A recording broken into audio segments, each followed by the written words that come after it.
Vamos ler a palavra de Deus, gente? Vamos ler a Bíblia, vamos ver o que Deus tem para falar com a gente hoje, através da sua palavra. Queria falar com vocês aí sobre um assunto interessante. O título desse assunto é esse aí, ó, Um amante à moda antiga. O que será que vem aí, né? Vamos lá, Romanos 1, 11 e 12. Anseio vê-los, a fim de compartilhar com vocês algum dom espiritual para fortalecê-los. Isto é, para que eu e vocês sejamos mutuamente encorajados pela fé. É pequeno, vou ler de novo.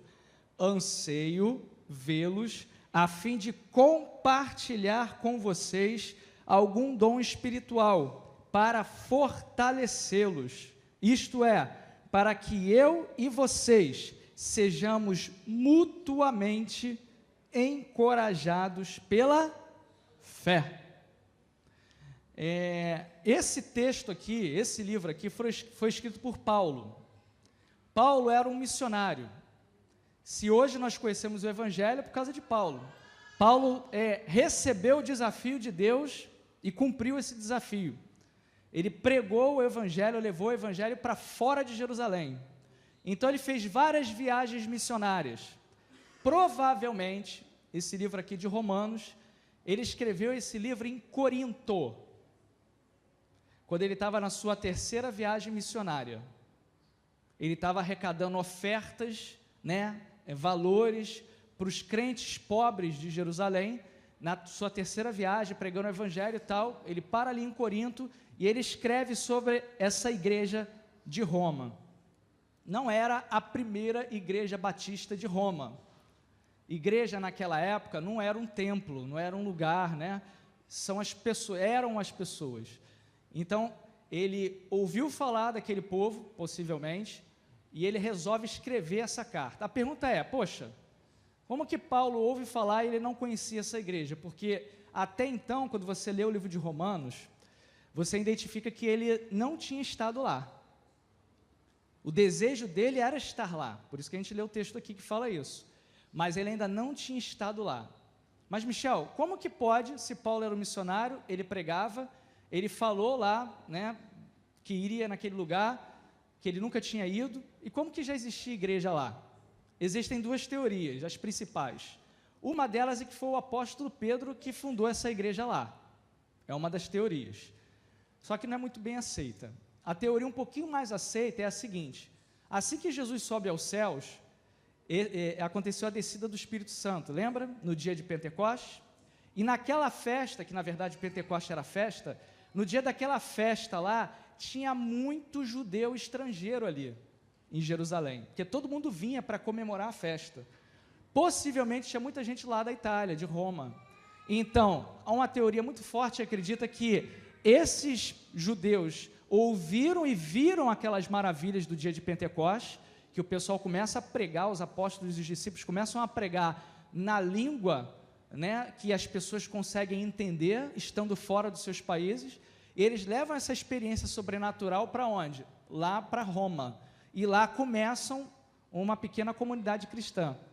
Essa comunidade cristã de Roma, ela era configurada, ela formada de muitos gentios. O que é gentio? Povo que não era judeu. Era repleta de pessoas que não eram judeus, só que existia uma quantidade aí bem substancial de judeu convertido. Então, uma minoria ali, mas bem forte, era de judeus convertidos. Então, Paulo ele escreve essa carta, esse livro, preparando a sua caminhada para essa igreja, para falar para essa igreja. Aí você me pergunta assim, Michel, mas o que tem a ver o tema da mensagem, o que tem a ver tudo isso com um amante à moda antiga, o que tem a ver isso tudo? É porque eu vou falar de igreja. Vou falar de igreja, gente. Por que um amante à moda antiga? Porque Paulo, diferente do que a gente vê hoje, Paulo era um amante à moda antiga. Não tem uma música antiga que fala assim, eu sou aquele amante, olha os antigos cantando aí, eu sou aquele amante à moda antiga, do tipo que ainda manda flores. Paulo era um amante à moda antiga. Por quê? Do contrário nosso, da realidade nossa hoje, Paulo, ele amava congregar como igreja. Ele amava. Infelizmente, a nossa realidade de hoje é muito diferente. Se naquele tempo Paulo amava congregar como igreja, hoje isso já está um pouquinho em desuso. Quais são as gírias que o pessoal usa quando o negócio está meio passado? Me atualizem aí. Quando você fala de uma coisa que para você é retrô, é antigo. Você é velho, né? Arcaico. Cadê o pessoal novo aí? Porque uma vez eu fui falar na IBD sobre coisa, aí o pessoal falou aquela gíria, boy, né? Boy magia, né? Então, por isso que eu estou perguntando, de repente tem uma gíria nova aí com relação a coisas antigas, eu não sei, né? Mas você, para muitas pessoas hoje, congregar como igreja já não é tão assim como Paulo, um amante à moda antiga, desejava congregar. E isso é uma realidade triste, porque hoje em dia, várias situações, eu separei essas aí que você está vendo, eu separei algumas, podem ser acrescentado mais coisas aqui, você pode acrescentar mais coisas aí, mas eu separei isso aqui, que é o que, nesses meus, tantos anos de igreja aí, e de liderança aí, já vai chegando uns 7 anos de liderança, é o que mais a gente percebe. Pode entrar mais coisa aí nessa galeria aí, mas esses itens aqui são os que eu acredito ser os principais que hoje em dia dominam a mente das pessoas para que elas não congreguem como igreja. São elas: preguiça. Muitas pessoas não querem mais congregar como igreja por causa de preguiça. E deixa eu abrir um parênteses aqui. Vamos definir o que é igreja? A gente faz às vezes uma confusão na nossa mente com relação à igreja. A gente confunde tanto que é óbvio que a gente usa muitos termos pejorativos. A gente fala assim: você vai na igreja hoje? Ou então, quando a gente vai falar se uma pessoa é cristã ou não, o que é que a gente pergunta? Ele é da igreja? Isso é aceitável, é tranquilo, é uma gíria, isso é uma forma que a gente fala hoje em dia. Só que a gente não pode confundir o conceito igreja, que é um conceito neotestamentário, com o conceito Antigo Testamento. Igreja, gente, como eu brinquei no início, a igreja de Roma e a igreja hoje, ela tem um conceito diferente. O que é igreja, se você for olhar no original lá, de onde a Bíblia foi escrita em grego, igreja, que alguns falam eclesia, outros falam eclésia, enfim, assembleia, reunião, e no caso, nosso contexto, dos santos, dos separados, daqueles que professam o nome de Jesus. Isso é igreja, literalmente falando. Então, a igreja é um grupo de pessoas. Desculpe, lamento falar, eu sei que a gente tem essa mania de falar dessa forma, e Deus não vê isso como um pecado, obviamente, mas esse lugar que você está reunido agora aqui, não é igreja, não é a casa de Deus. Esse conceito mudou no Novo Testamento. Me chamaram, está lá, Salomão lá orou, Deus abençoou, falou que os meus ouvidos estão atentos à oração. Sim, eles estão atentos, não só o lugar onde você se reúne, com qualquer outro lugar onde você vai se reunir, ele vai se mostrar ali também, não é? Não foi assim que Jesus fala? Onde 2 ou 3, entendeu? Então, aquele conceito Antigo Testamento, de um lugar que antigamente a gente não podia nem comer aqui em cima, aqui, por ser entre aspas, um palco, onde você fala, claro que você tem que ter ética, você tem que ter postura, isso é fato. Agora, gente, isso aqui, Deus não se apresenta aqui literalmente, aqui não, Deus se apresenta onde tem 2 ou 3 se reunidos ali. Se você estiver sozinho, orando, ele ali também se apresenta. Lembra da grande crise da mulher do poço, lá de João, do Evangelho de João? Bom mestre, ô mestre, é nesse monte ou é naquele monte que nós devemos adorar? Mulher, você não está entendendo nada. Deus é espírito, mulher. E importa que os seus adoradores o adorem em quê? Dentro da igreja. Não é? Não. Em espírito e em verdade. Não estou aqui, cuidado com os extremos, a gente sempre fala disso, não estou aqui falando que você deve, a partir de hoje, não é isso, não é isso. Você deve zelar pelo lugar onde você congrega, você deve contribuir para deixar o lugar confortável, para você chegar, receber, dar uma palavra e sair feliz, ter uma água para beber, ter um banheiro sem esgoto passando nele, fedor, não. Por quê? Porque é um lugar que você deve prezar, você deve olhar. Isso é uma outra questão. Eu estou falando da questão espiritual. Então, igreja é a congregação, tá? Mas não é pecado você falar que a casa de Deus, isso é um costume nosso que a gente fala, isso é um chavão já evangélico. Mas entenda que a igreja, esse lugar aqui, sem a gente aqui, porque uma vez, eu vou contar um segredo aqui para vocês. Uma vez um irmão me questionou, muito tempo atrás isso, um irmão, uma irmã, não me lembro. Michel, eu ouvi falar que tinha um vulto dentro da igreja. Era um bicho-papão, era um fantasma. Uma outra pessoa falou que uma vez passando na esquina, viu uma pessoa dando tchau, limpando o vidro da igreja, que o vidro da igreja devia estar tão sujo, né, que veio um anjo e limpou o vidro da igreja. E a pessoa falou, mas eu vi uma coisa tenebrosa, quem já dormiu aqui já viu algumas coisas, sabe? E falou, então aqui que você fica pensando, mas não é a casa de Deus? Como que tem essas coisas? Daí você já começa a entender as coisas. Às vezes a gente tem um conceito, né, baseado em alguma coisa religiosa, e às vezes isso entra em conflito com textos bíblicos, aí dá a crise. Mas como que pode ser a casa de Deus se tem uma coisa ali que pode ser não ser de Deus? Enfim, não estamos aqui para polêmica, para definir o que é ou não é, mas a igreja é a reunião dos salvos, não se esqueçam disso. Então a preguiça é um dos fatores que mais faz as pessoas evitarem a igreja. Terrível a preguiça, não é? Ela atrapalha. Prioridades. O que tem sido prioridade na sua vida? Tem gente que prioriza N coisas, mas congregar como igreja não é tão priorizado. Lembra de Paulo. Sem vontade de relacionar, sem vontade de se relacionar. Isso é complicado, porque quando você vê um cristão sem vontade de se relacionar, isso pode ser algum problema interno dele, que alguns acreditam que possa ser até algum problema de cunho clínico. Sabia que existem fobias sociais? Vocês sabiam disso? Existe. Se você for pesquisar em coisas de psicólogos, aí, de psicanalistas, você vai ver aí de compêndios deles aí, ou até na própria internet, aí você pesquisa um pouquinho aí, avança um pouquinho mais, que você vai perceber que tem muitas pessoas que não conseguem, não querem, têm medo, ou não gostam de ficar em público. Não é falar em público, é ficar em público. A pessoa gosta de ficar sempre isolada. Isso é uma forma de fobia social. Tem muitas pessoas que são doentes, sabia disso? Quem não sabia disso? Existem essas fobias, procura aí.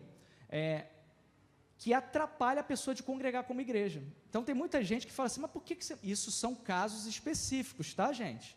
Se você está numa rede social, então dificilmente você tem essa fobia, porque você está numa rede social, por mais que seja impessoal. Mas é aquela pessoa que não gosta de pessoas. Ela não gosta, ela não consegue ficar com pessoas. É como se fosse um eremita, né? Aquelas pessoas que se isolam. Existem pessoas assim. E essas pessoas, além de todo o carinho da igreja, de todo o acompanhamento de líderes e pastores, ele também precisa de um acompanhamento até clínico, de um profissional da área. Mas esses são casos extremos. Então, essa dificuldade sem vontade de relacionar pode ser isso também, mas são casos assim um pouco mais raros, mas existe. Incompatibilidade. O que é incompatibilidade?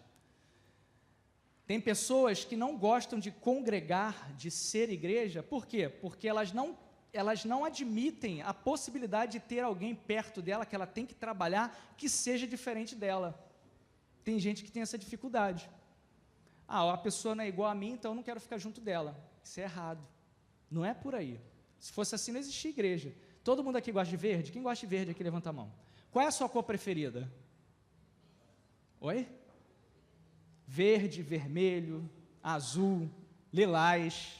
Mas imagina se eu colocasse, né, uma mulher para ser do patrimônio da igreja. Nada errado de botar uma mulher como patrimônio da igreja, tá, gente? Mas, porque eu não quero me estender muito, mas imagina se eu coloco aqui uma mulher, né, para ser patrimônio da igreja aqui. Dependendo da mulher, de repente, na semana seguinte, a igreja estava lilás, né, rosa, né, um negócio complicado, né? mas isso acontece. Então as pessoas acham que igreja, que essa comunidade de fé, as pessoas são todas iguais. Não, gente. O líder é diferente do liderado, o liderado A é diferente do liderado B, o teu próprio cônjuge, a pessoa que você namora, ele é diferente de você. Então vai existir sempre essa incompatibilidade. O que a gente precisa fazer é o que a Bíblia nos ensina, o quê? Suportai-vos uns aos outros em amor. Aí existe aí a disputa teológica, né? Mas é o que? Suportar de dar suporte ou suporte de aturar? Independente dos dois, você tem que ter, né, paciência, né? Ajudar ou ter paciência pelo teu irmão do lado. Então, são situações que às vezes a pessoa, não, por eu ter trabalho, eu prefiro não. Então, é um dos motivos que faz as pessoas não congregar. Internet é uma bênção. Pessoas nos assistem, nos veem de casa, online. Isso é uma bênção. Mas só que existe o lado ruim da coisa. As pessoas aproveitam o advento da internet, das redes sociais, e elas preferem não se esforçar para congregar como igreja. Então, aí fica muito fácil. Você fica em casa, está lá, tranquilaço, acabou, desconecto, vou para o Facebook, nada muda. Só que isso você perde a essência de ser igreja, que é você estar junto ali, ó, trocar. Eu falei essa frase aqui, eu repito ela. As redes sociais, elas nos aproximaram das pessoas mais distantes e nos afastou das pessoas mais próximas. Então, a gente vê situações que é o extremo de determinadas situações. Então, muito cuidado. Nada pode substituir o calor de ser igreja. E sem vontade de se doar. Tem muita gente que não gosta mais de congregar, não quer congregar, simplesmente porque não quer se doar como igreja. E a gente vai entender aqui na Bíblia, a gente vai olhar aqui nas Escrituras, o que Paulo pode nos ensinar, por exemplo, com essa questão de como congregar e desse amor que ele tinha como igreja. Quando você olha nesse versículo aí, 11 e 12 do capítulo 1 de Romanos, e ele fala do sentimento dele, da vontade dele de estar como igreja, naquela igreja que ele não conhecia, uma das primeiras lições que a gente aprende com Paulo e que Deus deixa escrito na palavra, é o anseio e o desejo de congregar como igreja. O que ele fala logo na primeira frase aí de quem tem a NVI? Anseio vê-los, desejo vê-los. É como se fosse um desejo ardente de estar com eles. É um desejo de congregar que Paulo tinha. E olha que interessante, Paulo nunca tinha estado lá. Provavelmente ele ouviu falar da igreja que existia lá. Um membro, alguma pessoa comentou para ele, e ele já, o coração dele ferveu de vontade de estar naquela igreja, de congregar como igreja. Olha que interessante, o desejo dele, sem ao menos ter estado lá. Paulo, ele não queria ir para a igreja batista de Roma, a PIB de Roma, ele não queria estar naquela igreja de Roma, porque lá tinha uma música legal. Caramba, tem um musical lá, ó, as músicas de lá são fabulosas. Paulo não queria estar naquela igreja de Roma, porque lá tinha um pastor, um líder muito carismático. Não era esse o motivo que fazia Paulo ir para lá. Tem muita gente que escolhe o lugar que vai congregar de uma forma muito errada. Tem pessoas que escolhem o lugar que vai congregar pelo que aquele lugar pode oferecer. Tem gente que mora do lado de igrejas que são muito humildes, necessitadas de trabalho, e a pessoa pega o Uber, pega o táxi, pega a canoa, pega o ônibus, pega o metrô, pega o trem, aí chega na igreja. Tudo para receber, olha a expressão, receber aquela palavra. A gente fica olhando para a história de Paulo e vê como ele ansiava e desejava, e isso não ficou só no e-mail dele que ele escreveu para lá, né, na carta que ele fez, mas ele falou, eu quero estar aí com vocês, eu quero estar, anseio e desejo de congregar. A pergunta que a gente tem que sempre fazer para a gente é quais são os critérios que a gente tem tido, né, para congregar como igreja, você na sua e nós aqui na nossa. Quais são os critérios que você escolheu para estar na Nova Esperança ou nessa igreja aí que você está? Quais foram os critérios escolhidos? É algo que a gente precisa sempre meditar e pensar nisso. Por que que você está na igreja que você está? Qual é o teu objetivo? Qual é o teu propósito? Por quê? Paulo não conhecia a igreja, mas ele queria estar lá. E ele responde no versículo 12 o porquê que ele queria estar lá. Mas por que que eu e você estamos na nossa igreja? Olha que outra situação interessante. A igreja era em Roma. Vocês têm ideia o que era Roma para o contexto da época? Roma, gente, era o pior lugar onde um crente como Paulo poderia estar. Roma era o berço do Império Romano e era o trono do imperador, que provavelmente aqui era o Cláudio ou o Nero, porque foi exatamente no período ali dessa transição. Então era Cláudio ou Nero. Independente de qual seja, era perigosíssimo ser crente como Paulo, principalmente naquele lugar, mas ele quis estar naquele lugar.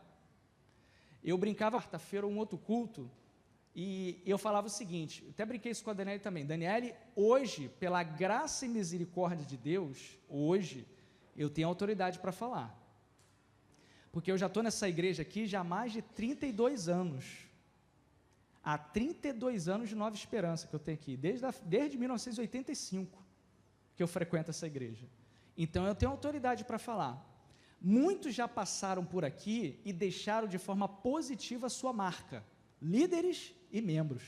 Se hoje a Nova Esperança existe, essa congregação, se ela existe, essa igreja, essa reunião de salvos aqui nesse lugar, na Vila Cruzeiro, é por honra quem tem honra, por muitas pessoas que pagaram o preço para estarem aqui, deram o seu sangue. Então eu agradeço por eles terem passado por aqui, e eu lembro na minha mente aqui de várias pessoas, foram bênção para a gente aqui, porém, eu tenho autoridade para falar hoje, muitos que já passaram por aqui, líderes e membros, só ficaram aqui pelo que Deus poderia, ou que a igreja poderia trazer para eles, sugaram o máximo que podiam e saiu. Hoje eu posso falar isso. Paulo, ele não pensou duas vezes em estar nesse lugar, pelo menos o texto sagrado não mostra. Ele queria ardentemente estar em Roma, o pior lugar para um homem como Paulo poderia estar. E ele queria. Nós hoje, por exemplo, somos uma igreja num lugar que obviamente não é idêntico a Roma, mas vivemos a nossa Roma aqui. É um dos piores lugares para ter uma igreja. Assim, de uma forma missionária falando, é o campo mais propício, mas a nossa dificuldade, por exemplo, nós estamos aí, eu lidero a igreja como um pastor, mas não sou o pastor titular, a denominação, muitos me veem como pastor, vocês me veem como pastor, mas oficialmente eu não sou o pastor, nós estamos num processo de sucessão pastoral, e olha a dificuldade que nós temos para ter Paulos aqui, membros e pastores. Será que vai ter alguém de fora da comunidade que vai falar assim, eu anseio ardentemente estar com vocês, não temos profissionais da música, não temos um coral de 100 vozes, não temos condição financeira nem para pagar mais de um salário mínimo para um pastor, que é uma igreja de faixa etária de jovem, né, de adolescente, que tem um trabalho com criança, muitos desempregados, contexto comunidade, favela mesmo. Quem será? Quais são os Paulos que vão se doar e se oferecer para trabalhar nesse ministério aqui?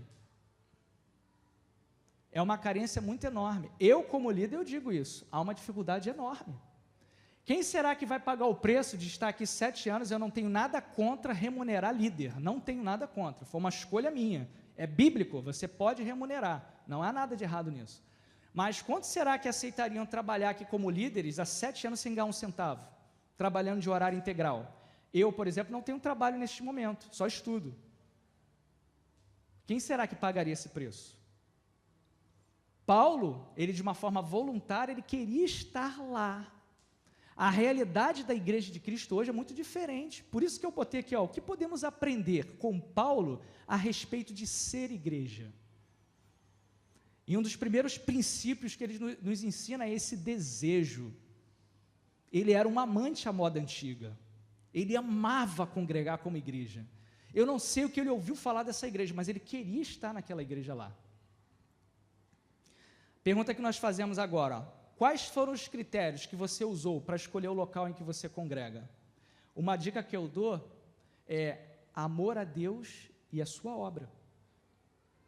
Qual o objetivo de Deus estar aqui? Amor a Deus e a sua obra. Esse deve ser um dos motivos, né, um dos dois motivos, dois dos vários motivos que mais, né, biblicamente falando, tem mais a ver com o objetivo de você estar na sua igreja. Não esteja na sua igreja porque tem uma música legal. Não esteja na sua igreja porque o pastor é muito legal, carismático. Não esteja na sua igreja porque ela tem mais de 1000 membros. Qual é o objetivo que você está na sua igreja? Por que você congrega como igreja nesse lugar? É isso que a gente precisa repensar, senão os nossos conceitos são diferentes. Uma outra coisa e última que eu aprendo com Paulo.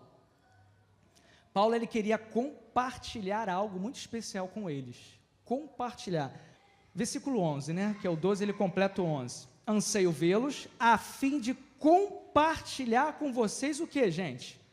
Algum dom espiritual. Para quê? Para fortalecê-los. Isto é, para que eu e vocês sejam mutuamente encorajados pela fé. Possivelmente, esse dom que ele menciona aqui é a fé. Possivelmente pelo contexto aqui. Ele queria compartilhar com eles a fé, ele queria firmá-los na fé. Olha o objetivo do homem de Deus. Quero estar com vocês para firmá-los na fé, para compartilhar um dom que eu tenho com vocês.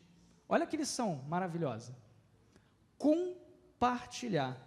Se você for estudar mais profundamente o texto, você vai ver que essas palavras que ele usa, que dons são esses? São dons que fortalecessem. Essa palavra aí que o texto na NVI fala fortalecer, alguns textos falam fortalecer, confortar, consolar, encorajar. Um dom que fortalecesse, confortasse, consolasse e encorajasse. Olha que interessante. E o mais interessante de tudo é o quê? Mutuamente. Estou indo aí para compartilhar com vocês um dom que encorajasse vocês, fortalecesse vocês, que consolasse vocês e que fosse mutuamente. Muitas pessoas, eu volto a esse assunto de novo, muitas pessoas vão para a igreja apenas para receber e não para doar. As pessoas entram na igreja, crentes e não crentes, para receber algo de Deus, mas dificilmente você vê pessoas que vão para doar-se. Dificilmente. Por isso que eu coloquei aquela lista, né? Aquele checklist lá de itens no início, que mostra algumas das causas. Uma dessas era essa: as pessoas não querem mais se doar. Elas não querem mais se doar como igreja. Isso é uma realidade no nosso meio hoje.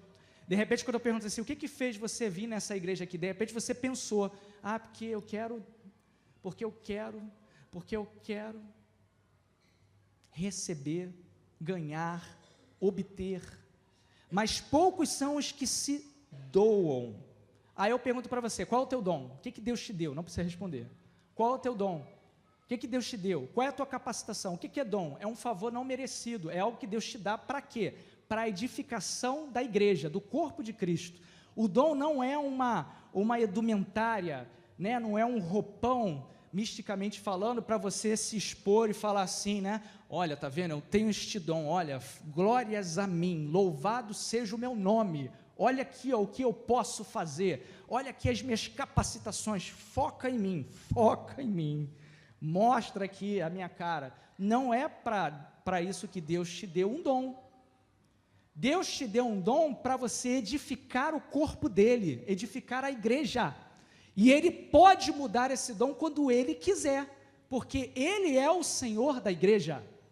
Ele pode te dar, como ele já fez comigo, quando eu me converti em um determinado dom, depois de um tempo ele desenvolver outro, porque ele tinha objetivos específicos comigo. Então ele começa a me moldar com uma outra forma, né? De uma outra forma, porque ele estava objetivando algo lá na frente. Quando você está lá na frente, você entende o porquê que Deus faz determinadas coisas. Então ele pega a característica, ele pega aquilo que ele te dá, ele te molda conforme o querer dele. Então a gente precisa usar com muita responsabilidade e compromisso aquilo que Deus dá para a gente. Precisamos nos doar como igreja. Paulo foi para aquele lugar porque, eu quero compartilhar com vocês um dom. Eu quero compartilhar e mutuamente sejamos fortalecidos com isso, porque ele sabia que ele também chegaria lá e ele também receberia deles alguma coisa. Olha só, gente, não é só você querer alguma coisa de Deus ou da igreja que você congrega, não, é você mutuamente se fortalecer. Não esquece dessas palavras, eu não botei no slide, mas não esquece, fortalecer, confortar, consolar e encorajar. Nós precisamos usar esses dons, isso que Deus nos deu, para que a gente possa crescer. Não subestime os dons no crescimento, na sua vida como crente, no seu crescimento como cristão. Tem muito crente que não cresce. Sabe por que não cresce? Porque não compartilha o seu dom. Não exerce o seu dom. Por isso que não cresce. Por que existem muitas pessoas fracas dentro da igreja? Porque elas não se doam como igreja, só querem receber. Michel, mas o que eu posso fazer? Como que eu posso atuar dentro do corpo de Cristo? O que eu preciso fazer? Eu estou espiritualmente fraco. Sabe por que você está espiritualmente fraco? Porque você não congrega como igreja. Onde está você, por exemplo, nas escolas bíblicas dominicais, né, da sua igreja? Aonde? Aonde está você? Ali é um momento de crescimento. É uma troca ali, professor e aluno. Você está estudando a palavra de Deus. A fraqueza não é porque você não ora em determinados locais, não. A fraqueza é porque você não está congregando como igreja. Hoje nós trouxemos um texto aqui polêmico e a gente aqui esmiuçou de uma forma fabulosa. Quem esteve aqui recebeu. Mas eu vou botar lá no WhatsApp lá do grupo lá para a gente partilhar experiências. Foi uma bênção. Porque a gente tem conceitos firmados dentro da nossa cabeça e quando nós vamos ler o texto bíblico, a gente baseia nossa interpretação nesse conceito. Só que o texto bíblico não está falando disso. Não está. Deus ele vai se manifestar onde você o buscar. Buscar-me-eis e me achareis, quando me buscareis de todo o vosso coração. Não existe mais um local específico, estamos aqui, esse lugar aqui, Deus nos deu a possibilidade, pela bênção de Deus, de ter esse lugar aqui para a gente congregar aqui. Foi a bênção de Deus, e a gente glorifica a Deus por isso. Mas se essa estrutura física ela não existir mais, a igreja não acaba, porque a igreja somos nós. Onde nós nos congregarmos, ali o fogo, né, se acende, ali a chama ela não apaga. Lembra lá da igreja de Atos? Olha que diferença, olha que, gente, já parou para pensar, isso veio agora aqui, e-mail, direto. Olha que interessante, você olha lá quando Salomão ora, intercede, abençoa aquela casa que foi pronta, que tinha um contexto específico, Deus faz promessas extraordinárias para aquele lugar, e a bênção de Deus, a nuvem da glória de Deus, né, toma aquele lugar, que bênção, que maravilha. Chega no Novo Testamento, tem igreja, fisicamente falando? Não tem igreja. E o que a Bíblia fala quando os cristãos se reuniram lá naquele dia e começaram a orar? Acho que é Atos 2, se não me falha a memória, ou Atos 5. Eles estavam lá se reunindo, o que a Bíblia fala? Fala que o lugar onde eles estavam tremeu. Tremeu!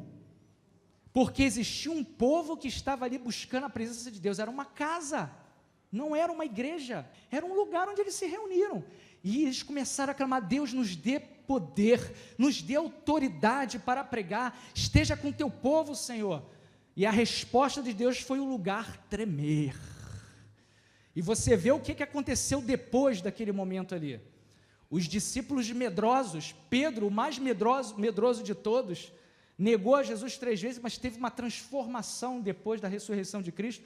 Aquele homem, ele prega com autoridade, ele prega com poder, e provavelmente, se a teoria está certa, a partir da mensagem dele, que mais de 3.000 almas se convertem, isso influencia de tal forma aqueles presentes naquele momento que a igreja de Roma surge. Já parou para pensar nisso?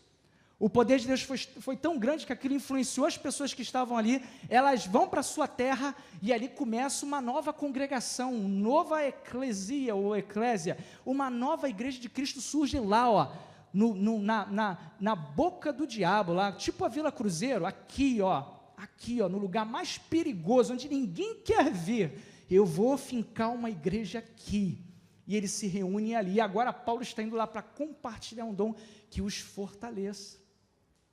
Você está fraco na fé? Você está sem forças espiritualmente falando?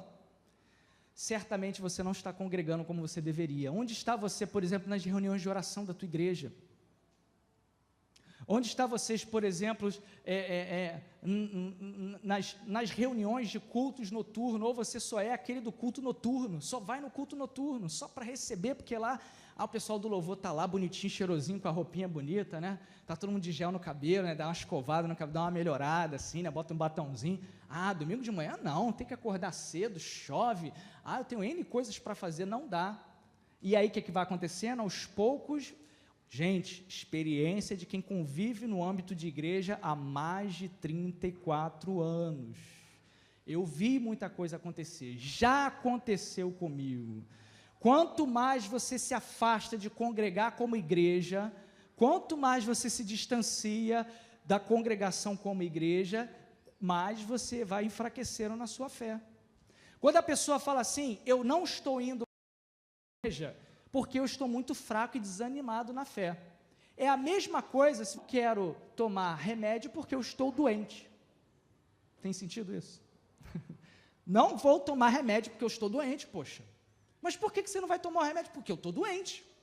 Tem lógica isso? Não tem. É a mesma coisa. Não posso, não quero, não estou conseguindo ir. Não está conseguindo. Te amarraram o teu pé? Você está assim? Não consegue ter uma bola de ferro? Seja corajoso e seja sincero. Eu não quero ir. Não quero. Eu não quero. Quanto mais você se afasta das reuniões, da congregação igreja, mais você vai enfraquecendo na sua fé. Isso é bíblico, não tem como. Não tem Michel, mas aí o que eu faço? Você precisa congregar. Michel, mas eu estou em pecado. Congregue. Já reparou que quando a gente peca é a hora que a gente mais não quer estar na igreja? Já reparou? Aí some 1 ano, 2 anos, 3 anos. Aí administrativamente a igreja toma uma decisão. Depois de várias conversas, não vou. Aí a igreja toma uma decisão. Aí a igreja desliga, porque administrativamente a igreja tem suas regras também, a gente não pode negar isso. Aí a pessoa é desligada do hall de membro. A igreja não me ama, fui desligado. Mas teve 3 anos para vir para a igreja? Estou dando um exemplo bem idiota assim, né? Mas as pessoas não querem congregar porque se acham que estão, se definem como uma pessoa doente. Vai continuar doente. Não vai se curar nunca. Só um milagre de Deus para transformar a vida de tal pessoa. Só um milagre. E esses milagres é você estar na igreja para Deus te tratar. Quantos de nós já estivemos cheios de pecado, tristes, amargurados? Gente, eu já passei situação na minha vida, eu já contei isso para vocês. Conto até porque às vezes eu repito, porque às vezes a gente está na internet, tem gente que me conhece só pela internet. Eu já passei situações na vida, problemas pessoais, que se assemelham ao luto. Para mim, era a dor de luto. Era a minha dor. Era uma dor terrível. E eu vinha me arrastando para aqui, para cá. Me arrastando.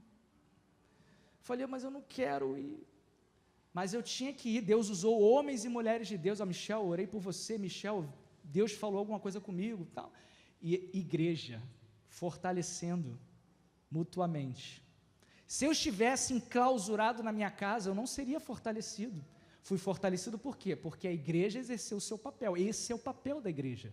Fortalecer. E também ser fortalecida. Porque também a pessoa acha que só vai, vou vir aqui só para... Não, receber e doar. Eu vim aqui arrebentado, líder de igreja. Eu subia nesse púlpito arrebentado, mas eu tinha que dar a aula da escola bíblica dominical. Deus me deu aquela missão, e eu tinha que cumprir aquela missão, e eu dei aquela missão, fiz, pratiquei, com o coração moído, mas Deus me fortaleceu, eu saía daqui feliz. Falei, poxa, graças a Deus. É o efeito igreja. Se eu tivesse estado na minha casa, já era, porque os meus pensamentos iriam me consumir. Mas eu venho para cá, é uma terapia. Eu vim para cá, dei aula, não sou hipócrita, meus problemas estavam ali. Não joguei eles no baú lá do esquecimento e deixei eles guardados lá. Não, trabalhei eles como igreja. Foi difícil? Quem disse que é fácil? Quem disse que será fácil ou seria fácil ser crente? Então, querido, se doe, compartilhe alguma coisa com alguém. Michel, eu não tenho dom para pregar, não tenho dom para cantar. Limpe igreja, limpe banheiro, varre sala. Oferte. Isso também é se doar. Às vezes o pessoal demoniza muito questão de dinheiro na igreja. Existe lá os sem vergonhas da fé? Existem, mas você não pode eliminar o fator dinheiro dentro do contexto cristão, não existe isso. Na Bíblia fala, Jesus falou demais de dinheiro. O problema é o amor ao dinheiro, o domínio que o dinheiro faz sobre você. Mas doar-se em todos os aspectos, até como oferta também, dinheiro, também faz parte. Você precisa se doar para Deus, servir. Cristianismo é um chamado para servir, e não ser servido, é você servir. Qual foi a última vez que você sentou com uma pessoa do seu círculo igreja e você aconselhou? Qual foi a última vez que você fez isso? Ah, Michel, isso é o papel do líder. Ah, Michel, eu preciso ser aconselhado. Quem disse? Qual foi a vez que você acha que Paulo não tinha problema? E ele estava indo lá para compartilhar, firmá-los na fé. E ele foi abençoado quando saiu de lá.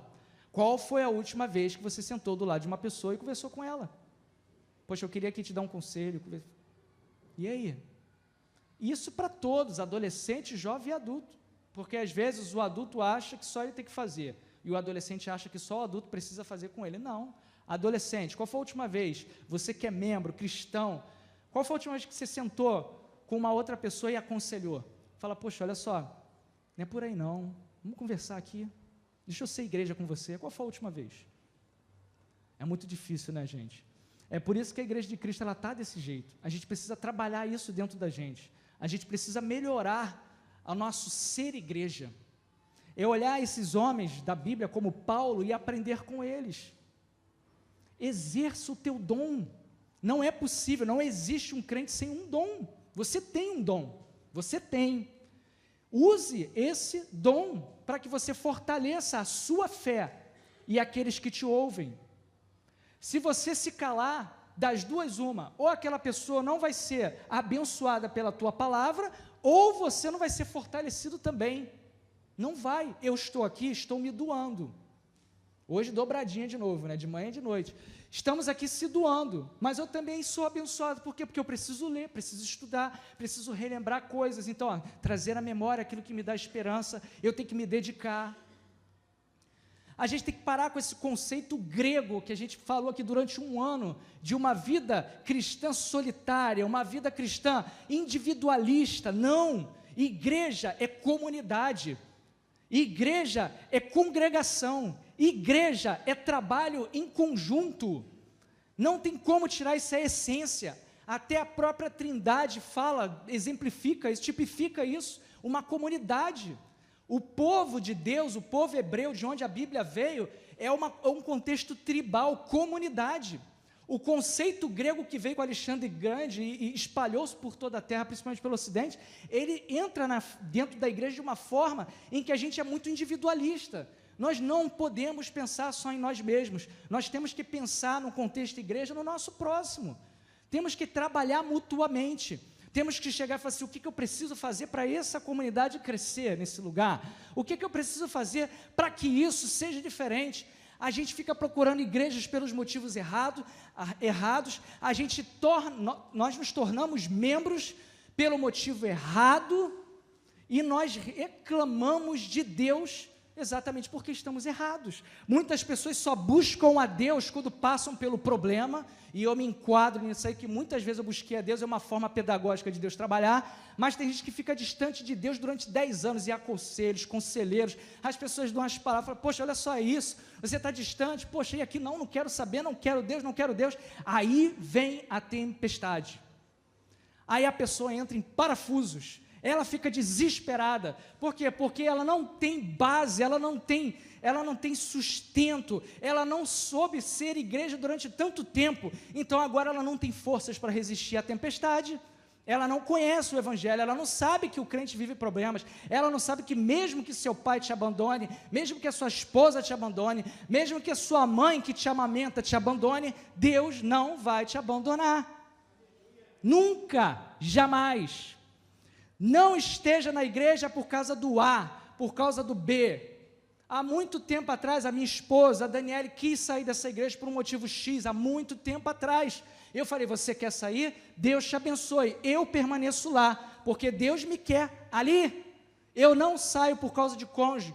E se um dia Deus quiser me tirar e ela não quiser sair daqui, ela não vai sair.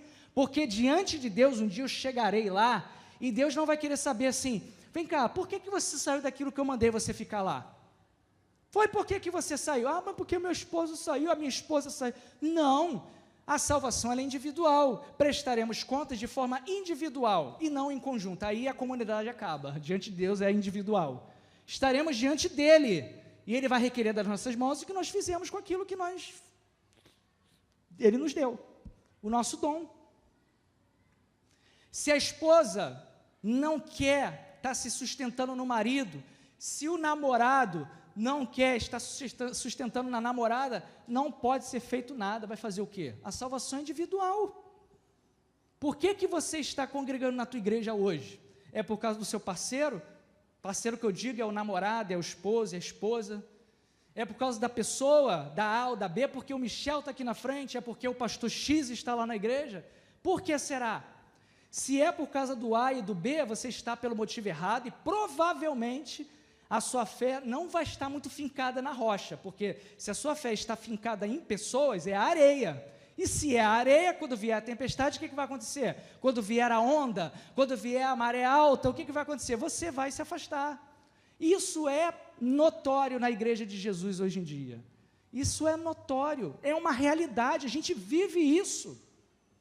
Você precisa fincar, você precisa colocar, afirmar a sua fé, não em Paulo, sua fé precisa ser firmada em Jesus Cristo, não é na sua linha teológica de pensamento, é em Jesus Cristo, é nele que a sua fé precisa estar firmada, fincada, estabelecida. Você precisa ir à igreja, congregar como igreja para se doar, mude isso, senão não adianta. Se você me ouvir, que legal, que palavra bonitinha, mas se você não praticar, não adianta, você vai para o inferno no final, e ninguém vai poder fazer nada por você, porque simplesmente você não se doou como igreja. Essa é a realidade. O pecado está batendo na porta, o pecado está seduzindo, sabe por quê? Porque você não congrega como igreja, você está sem força, você está fraco na fé, está se arrastando na fé, porque você não congrega como igreja, você não está tendo força para resistir o dia mal, por quê? Você não congrega como igreja, isso é fato. Não é porque você não ora de madrugada, não é porque você não ora no monte, não é porque você não ora em determinado local específico, eu vou naquele culto que faz de manhã, qual é o nome que o pessoal fala às vezes? Consagração. Não é porque eu não vou na consagração que eu estou fraco na fé, não, querido, é porque você não tem vida com Deus e não tem vida com Deus na sua igreja. Não tem. Você é domingueiro, só vai domingo à noite. Qual foi, por exemplo, eu falo diretamente para a Nova Esperança, quarta-feira, quem pode, obviamente, que eu sei que pessoas trabalham, estudam, tem uns problemas, mas você que está de bobeira em casa, por que você não vai quarta-feira ser instruído, ser doutrinado pela palavra de Deus através do pastor interino que você tem aqui, pastor Márcio? Aí não valoriza isso. E os outros cultos que eu já mencionei aqui, por que estamos fracos? Porque simplesmente não temos atuado, não temos visitado. Qual foi a última vez que você visitou? Visitar é doar, não é? Você está doando, estou visitando, não estão me visitando, estou visitando, estou me doando. Qual foi a última vez que você se doou numa visita? É difícil a gente pensar. Qual foi a última vez que eu atuei em alguma área social da igreja? E aí você pensa em inúmeras coisas que pode fazer parte aí da questão de visita. É algo que a gente precisa pensar. Gente, se você, em tudo que eu falei aqui, você está dentro desses critérios, se você gosta de congregar, se você se doa, querido, Deus te abençoe, influencie os outros. Agora, se você não está, eu fiz uma pesquisa aqui, e a Daniele colocou aqui, eu queria o pessoal que me ouve aí, pensasse nisso aí. Aqui foi bem equilibrado, hein? Eu pensei que ia ser, negativo. Mas eu fiz uma pergunta para o pessoal, mais ou menos isso daí. Você está ou sente-se fraco espiritualmente falando? Eu já dei toda a planta da pedra aqui, já contei tudo aqui. Então, de repente, você já, poxa, agora... Mas se eu tivesse feito essa pergunta no início, você está fraco ou sente-se fraco espiritualmente falando? aqui na igreja, pela quantidade de pessoas que tem aqui, deu 50-50. Olha aí, 50% das pessoas que estão aqui, eu não entendo de estatística, né? Quem é especialista na área fala melhor do que eu, mas estatisticamente isso aqui é uma parte da sociedade. As pesquisas são feitas assim, eles fazem uma porcentagem em cada região para tirar, né? Olha, isso aqui é um parecer do Brasil inteiro. Não tem autoridade para falar que isso aqui é a realidade do Brasil inteiro. Mas só aqui na igreja, ó, das pessoas que estão presentes agora, 50% responderam que sim, e outras 50% não. Então quer dizer que metade das pessoas que estão aqui estão se sentindo fracas espiritualmente. A culpa é de quem? Geralmente do próximo, né? A culpa é do pastor, a culpa é do líder, a culpa é do irmão que não gosta de mim. Acho que se fizer uma pesquisa aí na internet aí, não sei se dá para, não dá para fazer, né? Agora não dá, mas se você botar aí um quiz, né? Fazer um quiz aí, você vai ver. E qual é o motivo? Ah, por causa disso. Aí foi aqueles itens que eu falei lá no início. Incompatibilidade, é aquilo. Aí você não congrega como igreja, você não exerce a sua fé, você não coloca ela em prática, só senta no banco, aí ferrou. Obviamente que fato que você vai ficar fraco na fé. As igrejas que mais lotam hoje são as igrejas grandes, de números, e as igrejas onde já tem um foco, já tem uma equipe que trabalha direto. Você chega lá, você recebe a oração, vai embora. Você chega ali, recebe uma bênção, vai embora. Você chega ali, faz uma campanha, recebe, vai embora. Essa é a realidade da igreja de Cristo, é essa. Ninguém quer ser Paulo. Eu desafio quem me ouve, vem na comunidade da Vila Cruzeiro. Atue aqui, exerça a sua fé aqui. Vá na comunidade onde você mora perto, num lugar bem feio mesmo, bem largado, vai lá, haja lá como igreja, exerça os seus dons lá, não fique sentado no banco, lustra banco. Tem crente que é lustra banco, ele senta no banco, ele fica ali a vida inteira. Não quero mais porque eu tive um problema, não quero mais porque eu não gosto disso, não quero mais, vai lustrar banco. Aí, um dia lá na frente, Jeová vai pedir, olha, o que você fez com o que eu te dei? Quem disse que igreja é lustrar banco? Não é. Geralmente, tem um ditado popular que os líderes conhecem muito, quem não trabalha, dá trabalho. Não tem um ditado assim? E é uma realidade. Quem não trabalha em igreja é o que dá mais trabalho. Dificilmente você vai ver um irmão, uma irmã, que está ali junto, está trabalhando, tá pau para toda hora, está ali se deteriorando ali no ministério. Dificilmente você vai ver essa pessoa dando trabalho. Agora, vai pegar aquele que não faz nada, reclama, questiona, briga, porque não faz nada. Devemos ser igreja. Você é um amante à moda antiga? Espero que sim. Aí eu coloco aqui para vocês, ó. Para encerrar. Não permita que problemas relacionais os impeçam de congregar. Libere perdão. É a parte prática da coisa. Libere perdão. Se você não fizer isso, você vai ficar com essa pessoa grudada em você um bom tempo. Você não gosta tanto da pessoa, né? Você tem uma raiva da pessoa tremenda, mas você está com ela ali 24 horas grudada em você. Libere perdão. Isso a gente aprende que é um processo. Você acha que você vai chegar assim, neste momento eu libero um perdão.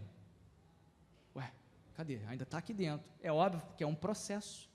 Você vai ter que falar isso várias vezes. Deus, libera o perdão para aquela pessoa. E se essa pessoa tiver acesso a você, meu filho, você vai ter que conversar com ela. Isso é ser igreja. Por isso que tem muita gente que não quer ser igreja. Porque não quer ver aquela pessoa. Já viu isso? Eu não vou lá, por quê? Para ser igual aquela pessoa que está lá? Não quer ver nem a pessoa. Eu não quero ver a pessoa. Porque ela não quer se doar, não quer exercer o perdão.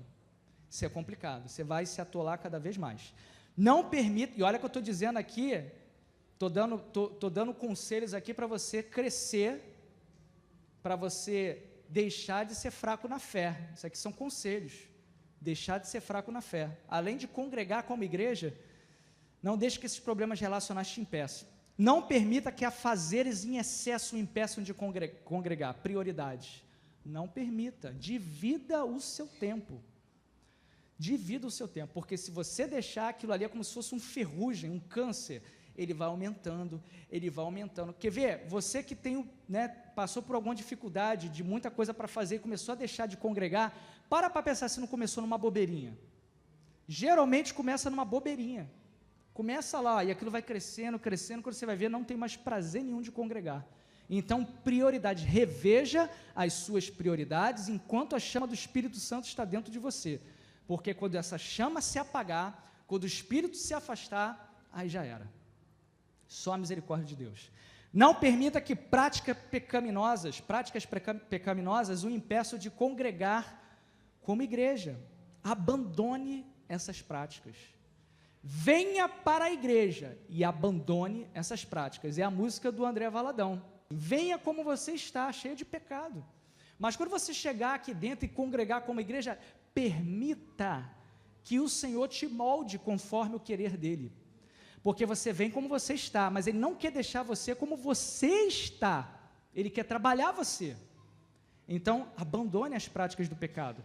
Não permita que as redes sociais e a tecnologia o impeçam de congregar. Imponha limites. Como é difícil a gente fazer um jejum de tecnologia, né?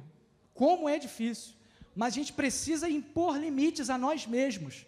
Isso aqui pode ser outra coisa. Estou dando aqui um geral. Tecnologia, rede social. Cuidado. É bom até um certo limite. Quando começa a exceder, aí está te prejudicando. Você não está mais congregando. Tem coisas que você não faz mais por causa disso. Imponha limites. São as dicas que eu estou te dando para você fortalecer a sua fé e congregar como igreja. Não permita que demais situações, seja o que for, o impeçam de congregar. Não seja um lustra-banco de igreja. Não seja. Deixa Deus te tratar, deixa Deus trabalhar você, deixa Deus te curar.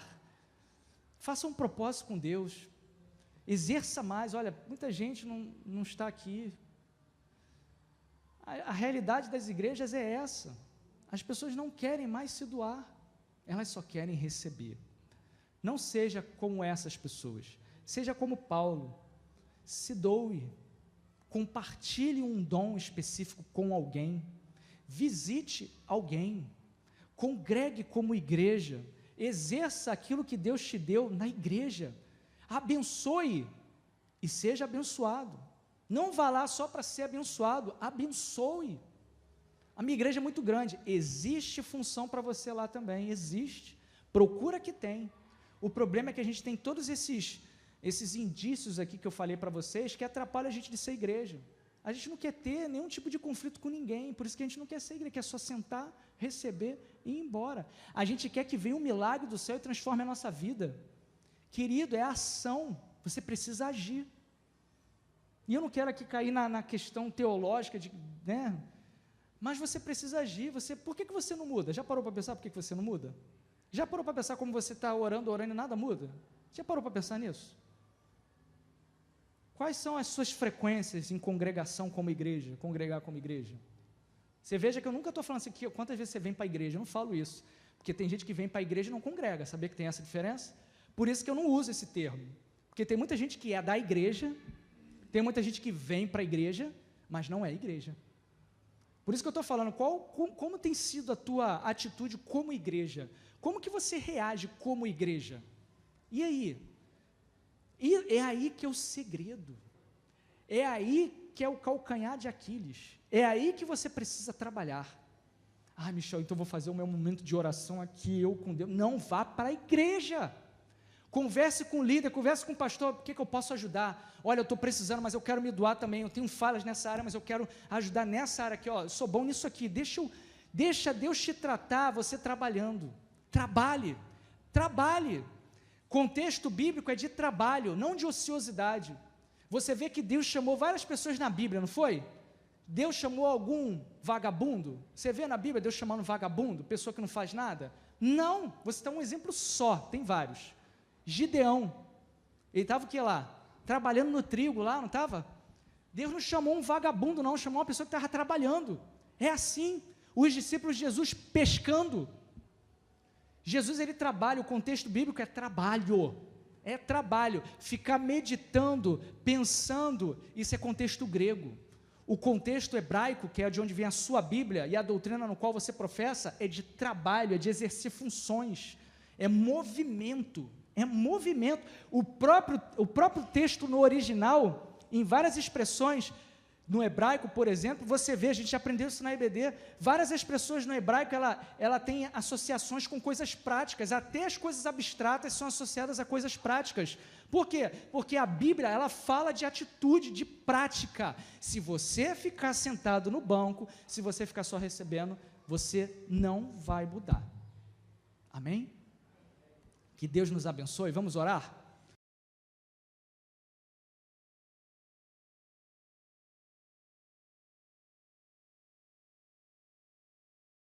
Vamos fechar nossos olhos? Você com Deus aí, para você trabalhar algumas coisas em você. Deixa Jeová trabalhar a sua vida, deixa Deus trabalhar o seu intelecto, trabalhar suas prioridades, trabalhar o que você tem que fazer. É só você com Deus. Aqui na igreja não chamarei ninguém, não pedirei ninguém para levantar a mão, é você com Deus, só que você precisa agir. Conselho de amigo, de irmão e de líder. Se você não agir, vai continuar na mesma. Precisa ação, precisa atitude.